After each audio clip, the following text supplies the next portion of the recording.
कुंभमेळ्यामध्ये हिंदूंनी stalls लावावेत, इतरांचे stalls काढून टाका असं विधान नितेश राणेंनी केलेलं आहे. नाशिकमध्ये आयोजित एका कार्यक्रमात ते बोलत होते. यावेळी त्यांनी कार्यक्रमामध्ये बोलत असताना जे स्टॉल्स इतरांचे लावले जातील ते काढून टाका, मंत्रालयात आम्ही बसलेलो आहोत असं सुद्धा विधान केलेलं आहे. त्यामुळे आता या विधानावर विरोधकांकडून कशा पद्धतीने टीका होते हे पाहणं महत्त्वाचं आहे.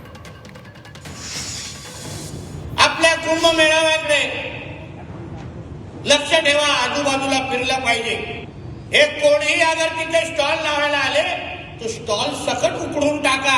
आम्ही मंत्रालयामध्ये बसलोय, काही चिंता करू नका, काही चिंता करू नका. हे शेवटी आमचं राष्ट्र आहे, आमची हिंदू राष्ट्राची माती आहे. इथे कोणालाही आम्ही अशा पद्धतीने सहन करणार नाही. हीच आमची भूमिका घेऊन आज आम्ही सगळेजण काम करतो.